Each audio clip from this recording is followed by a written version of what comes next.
Hello friends. आज हम लोग बायोलॉजी इन ह्यूमन वेलफेयर के अंडर में इम्यूनिटी के ऊपर फर्दर डिस्कस करने जा रहे हैं। पहला वीडियो मैंने इम्यूनिटी के ऊपर ही किया है, तो इसको आगे बढ़ा के लेके चलते हैं। तो इसमें पहला टॉपिक है कि active immunity and passive immunity क्या चीज़ होती है। जब एक होस्ट एक एंटीजन से एक एक्सपोज्ड होता है, आइदर वो इन the form of dead microbes, living और डेड माइक्रोब्स। जब एक होस्ट का बॉडी एक एंटीजन से एक्सपोजर होता है, either in the form of living और डेड माइक्रोब्स और अदर प्रोटीन्स, तो होस्ट के शरीर में एंटीबॉडीज़ का प्रोडक्शन होता है और इसी को एक्टिव इम्यूनिटी कहा जाता है। मतलब क्या हुआ कि जब एक बॉडी में एक एंटीजन का अटैक होता है, either in the form of living और डेड माइक्रोब्स और अदर प्रोटीन्स, तब बॉडी में एंटीबॉडीज़ का प्रोडक्शन होता है और इसी को एक्टिव इम्यूनिटी कहा जाता है। लेकिन जो ये एक्टिव इम्यूनिटी है, ये थोड़ा बॉडी में इफ़ेक्टिव होने के लिए थोड़ा टाइम लगता है। तो मतलब इफ़ेक्टिव मतलब फुल एक्शन में आने के लिए थोड़ा टाइम लगता है एक्टिव इम्यूनिटी में। फिर injecting microbes deliberately during immunisation और infectious organisms gaining access into the host body. अच्छा, जब इम्यूनाइजेशन के समय में जब हम लोग के शरीर में माइक्रोब्स का इंजेक्शन दिया जाता है और या कोई भी प्रकार का ऑर्गेनिज्म से हम लोग का बॉडी में जब अटैक होता है, तो इसी को कोई भी प्रकार का ऑर्गेनिज्म जब ह्यूमन बॉडी को अटैक करता है ड्यूरिंग नेचुरल इन्फेक्शन, तो इसी को एक्टिव इम्यूनिटी कहा जाता है। तो इसमें क्या होता है, हम लोग का बॉडी में एंटीबॉडीज़ डेवलपमेंट होगा और इसी को एक्टिव इम्यूनिटी कहा जाता है। ठीक है, नेक्स्ट हो गया कि पैसिव इम्यूनिटी क्या चीज़ है। जब ह्यूमन बॉडी में रेडीमेड एंटीबॉडीज़ इंजेक्ट किया जाता है, ठीक है, जब ह्यूमन बॉडी में रेडीमेड एंटीबॉडीज़ जब हम लोग के शरीर में इंजेक्ट किया जाता है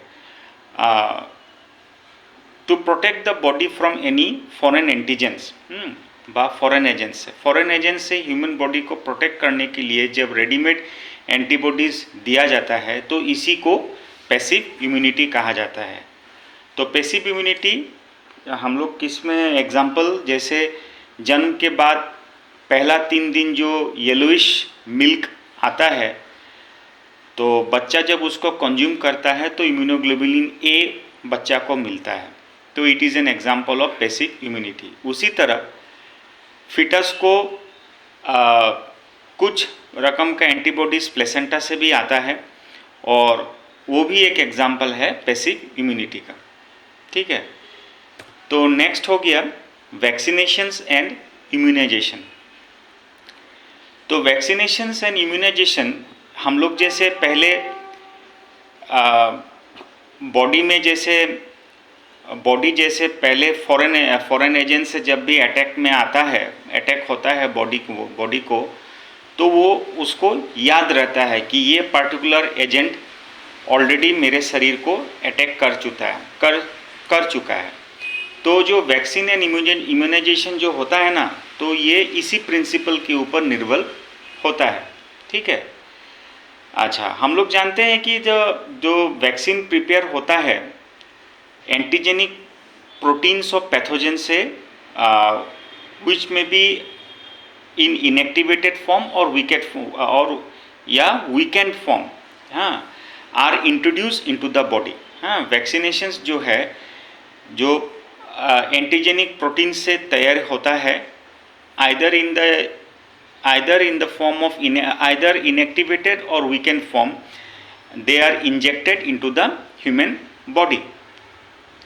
आफ्टर द जब वो पैथोजन जब हम लोग के शरीर में इंट्रोडक्शन होता है, जब इंजेक्ट होता है, तो एंटीबॉडीज़ बॉडी में पैदा होता है to neutralise the attack of antigen. जब एक्चुअल एक्सपोजर होता है कि वो पार्टिकुलर एंटीजन से, तो शरीर में more and more antibody develop होता है और वो पैथोजन को न्यूट्रलाइज करता है। ठीक है, कारण ऑलरेडी हम लोग ने उस पार्टिकुलर पैथोजन का इंजेक्शन ले चुका है, आइदर इनएक्टिवेटेड और वीकेंड फॉर्म में। ठीक है, तो ये जो वैक्सीन है, they also generate B and T cells. ठीक है, बी एंड टी सेल्स को भी ये लोग ये करते हैं, ये लोग जनरेट का these vaccines also generate B and T cells that recognise the pathogen quickly. तो वो पैथोजन को डायरेक्टली पहचान में आ जाता है बी एंड टी सेल्स के द्वारा, and starts producing more and more antibodies. तो मैंने बोला पहले जैसे कि मोर एंड मोर एंटीबॉडीज़ हम लोग के शरीर में डेवलप होना शुरू हो जाता है और वो न्यूट्रलाइज कर देता है। अच्छा, एक व्यक्ति को जब एक डेडली पैथोजन से अटैक होता है, तो उस व्यक्ति को इमीडिएटली परफॉर्म एंटीबॉडीज़ का ज़रूरत होता है। ठीक है, तो परफॉर्म एंटीबॉडीज़ के एग्जाम्पल हो के जैसे टिटेनस। जब टिटेनस का अटैक होता है तो उस समय परफॉर्म एंटीबॉडीज़ का शरीर में ज़रूरत होता है और दिया जाता है। ठीक है, तो if a person is infected with some deadly pathogens in which quick antibodies are required. हाँ, क्विक एंटीबॉडीज़ जब शरीर में दिया लगता है, as in the case of tetanus, then in that case direct injection of perform antibodies or antitoxins are given to combat the antigen। ठीक है, वही बात है कि जब एक डेडली पैथोजन से बॉडी को अटैक होता है तो परफॉर्म एंटीबॉडीज़ दिया जाता है फॉर क्विक एक्शन। और स्नेक बाइट में भी क्या होता है, परफॉर्म एंटीबॉडीज़ का ही यूज़ होता है to neutralise the venom attack. ठीक है, एंड इसी को दिस टाइप ऑफ इम्यूनाइजेशन को पैसिव इम्यूनिटी कहा जाता है। ठीक है, तो नेक्स्ट है recombinant DNA technology. Recombinant DNA technology क्या है? It is a technology in which joining together of DNA molecules of two different species, दो डिफरेंट स्पीसीज का डीएनए मॉलिक्यूल को ज्वाइन किया जाता है, that are inserted in the host, और उसी को होस्ट में छोड़ा जाता है। अच्छा, to produce new genetic combination. अच्छा, और to produce new genetic combination. हाँ, तो क्या होता है कि ये एक टेक्नोलॉजी है जिसमें DNA molecule of two different species को लिया जाता है और ये होस्ट के शरीर में दिया जाता है to produce new genetic combination. ठीक है, और इस तरह का जो टेक्नोलॉजी है ये मॉडर्न हेल्थ साइंस के ऊपर अभी बहुत ज़्यादा यूज़ किया जा रहा है। तो रिकॉम्बिनेंट डीएनए, ये जो नाम है ना, ये क्या is the general name of a piece of DNA. ठीक है, रिकॉम्बिनेंट डीएनए जो नाम दिया गया है, ये for a piece of DNA that has been created. ठीक है, जो होस्ट में that has been created, that has been created by the combination of at least two strands. ठीक है, जो ये रिकॉम्बिनेंट डीएनए जो नाम दिया गया है, ये for a piece of DNA that has been created because by the combination of two different strands. ठीक है, इसी के लिए इसको रिकॉम्बिनेंट डीएनए कहा जाता है, क्योंकि ये बाय कॉम्बिनेशन ऑफ कुछ टेक्नोलॉजी से ये जो डीएनए तैयार किया जाता है, ये लेबोरेटरी में कुछ एक टेक्नोलॉजी से कुछ टेक्नोलॉजीज यूज़ करते हैं, तभी ये एक पीस ऑफ डीएनए का प्रोडक्शन होता है और इसीलिए इसको डीएनए रिकॉम्बिनेंट डीएनए कहा जाता है। ठीक है, अच्छा, recombinant DNA has been made possible because the DNA molecule of from all organisms share the same chemical structure. ये जो recombinant DNA तैयार करना पॉसिबल हुआ है क्योंकि जो डीएनए मॉलिक्यूल जो सारा जो भी ऑर्गेनिज्म है, जो DNA molecule of various organisms, they share the same chemical structure, क्योंकि केमिकल स्ट्रक्चर सेम होता है बट न्यूक्लियोटाइड सीक्वेंस में डिफरेंस होता है। ठीक है, जो न्यूक्लियोटाइड सीक्वेंस है वो डिफर होता है, इसीलिए ये रिकॉम्बिनेंट डीएनए बनाने का बनना पॉसिबल हुआ है, because DNA molecule from all organisms share the same chemical structure. वो लोग का केमिकल स्ट्रक्चर सेम होता है but they differ only in the nucleotide sequence. ठीक है, और जो हेपेटाइटिस बी वैक्सीन जो तैयार किया गया है, ये रिकॉम्बिनेंट डीएनए टेक्नोलॉजी फ्रॉम से ही पॉसिबल हुआ है, जिससे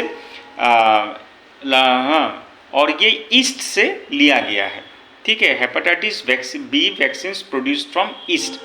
ठीक है, और जो इससे क्या होता है, रिकॉम्बिनेंट डीएनए टेक्नोलॉजी से क्या होता है कि large scale of immunisation possible होता है। हम लोग लार्ज स्केल में वैक्सीन तैयार कर सकते हैं रिकॉम्बिनेंट डीएनए टेक्नोलॉजी से। इसके ऊपर क्या है कि थोड़ा डिटेल्स में बात करना पड़ेगा। अगर आप लोग को इसके ऊपर में डिटेलिंग चाहिए, इतना कम शॉर्ट में इसको समझा पाना थोड़ा मुश्किल है। अगर आप लोग को डिटेल्स में चाहिए तो इसको डिटेल्स में मैं तैयार कर सकता हूँ, आप लोग को एक लेक्चर दे सकता हूँ, कारण ये एक अभी वेरी गुड टेक्नोलॉजी, ये ह्यूमन हेल्थ साइंस के लिए एक वरदान हिसाब से आया है, क्योंकि इसमें लार्ज स्केल में वैक्सीन तैयार हो रहा है। और hepatitis B vaccine is an example जो प्रोडक्शन जो इससे प्रोड्यूस हुआ है, वो रिकॉम्बिनेंट डीएनए टेक्नोलॉजी के मुताबिक ये के अंडर में इससे ये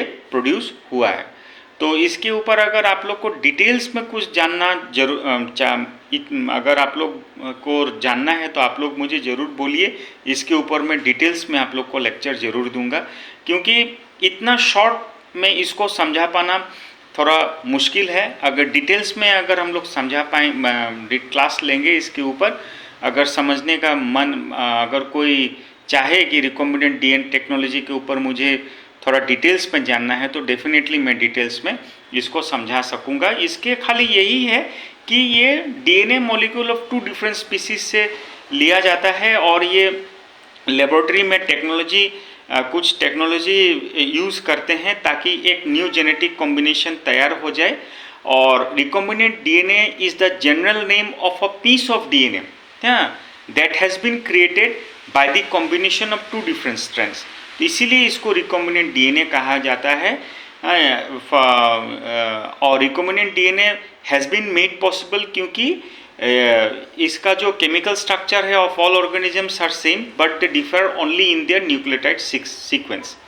और रिकॉम्बिनेंट डीएनए टेक्नोलॉजी से हम लोग वैक्सीन्स लार्ज स्केल में प्रोड्यूस कर सकते हैं, और हेपेटाइटिस बी एक एग्जांपल है that is produce from east. So I hope कि आप लोग को ये वीडियो अच्छा लगा होगा, आज का ये वीडियो। और कोई भी क्वेरीज हो तो आप लोग ज़रूर मुझे बोलिए, तो मैं डेफिनेटली इसको सॉल्व करने के लिए कोशिश करूँगा। Thank you.